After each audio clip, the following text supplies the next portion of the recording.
We have been following the impacts of President Trump's tariffs from the auto industry to agriculture, and now we're looking at how they could impact how schools purchase supplies. Joining us today to talk more about that is chalkbeat reporter Erica Meltzer. Erica, thank you for joining us. Thank you for having me. Now, your recent article in Chalkbeat talks about how everything that could be impacted by President Trump's tariffs. What in particular are we talking about when it comes to schools? Schools are major purchasers of everything from paper and pencils to school buses, laptops, kitchen equipment, and so they have the potential to be affected in almost every area of their budget by these tariffs. So many schools are working on their budgets right now. How are you seeing the tariffs impacting local school budgets that rely on state and local tax revenues? So I think there's a lot of concern about the overall uncertainty. We did see a pause put on a lot of the country-specific tariffs, but of course the tariffs on China are very high right now because of the sort of reciprocal tit-for-tat retaliation that happened between those two countries. And then Trump said that there was going to be an exemption for electronics, which I'm sure would come as a relief to any school district looking to buy laptops. But then he suggested that perhaps there would be a different type of tariff on electronics. And so this amount of uncertainty is just very difficult for school districts to accommodate in their budgets. And we're seeing, some school districts try and get purchases taken care of while they still can lock in a price. But that's a very difficult thing for school districts to do when they operate on a fiscal year. And there's also concerns about the overall economic situation, which could affect tax revenues and again affect local school district budgets. Yeah, because a lot of schools now, laptops and tablets are over books. That's become the norm, the standard since the COVID pandemic. I mean, that's going to have a major impact on school technology. Yeah, absolutely. I mean, my kids do most of their work on laptops, and a lot of the laptops that were purchased during the pandemic are now at the end of their lifespan, and school districts are looking to replace those. So that's potentially a major cost.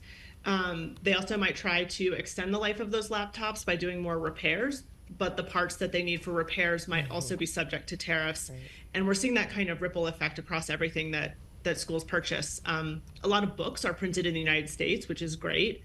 But a lot of the paper comes from Canada and could potentially be subject to tariffs. And so everything is part of this interwoven, complex trade network where it's very difficult to purchase things that are entirely made in the United States right now. True statement there. All right, the tariffs could impact construction projects across the board in all realms of American life. What do you expect schools will do if they're looking to build or expand?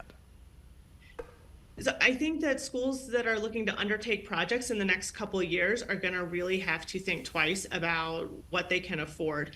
Things that are under contract already, those prices are kind of locked in, and barring some exceptional circumstance, it would probably be the contractor that would take the hit on those higher supply costs. But if a school district was going for a bond to do a project a year from now, I think there's just so much uncertainty that it's going to be really difficult to plan for that bond. How much cushion do you give yourselves? What kind of commitment can you reliably make to voters? This seems like it's going to be almost impossible to overcome for some school districts. What do you think is going to happen for these schools that can't buy technology and can't do construction? I mean, I think we're going to see just a lot of retrenchment and trying to make do with less, delay purchases. We could have ripple effects on other parts of the budget. Do we delay hiring? And of course, there's just overall a lot of uncertainty right now about both the economic situation and the state of federal funding. And so I think that's making the job of school district financial officers and budget writers very difficult. But I think we'll see. We also see costs passed on to parents. I've already found certain sort of technology companies encouraging school districts to pass repair costs onto parents. I know, like, asking parents to buy more supplies because the schools themselves can't afford it. But of course, families are juggling their own budgetary issues. So I think there's just really widespread effects on almost every part of the budget. Well, Erica Meltzer, thank you so much for your work looking into all of this and for sharing it with us here on A Better Memphis. We hope to talk with you again soon. My pleasure. Thank you.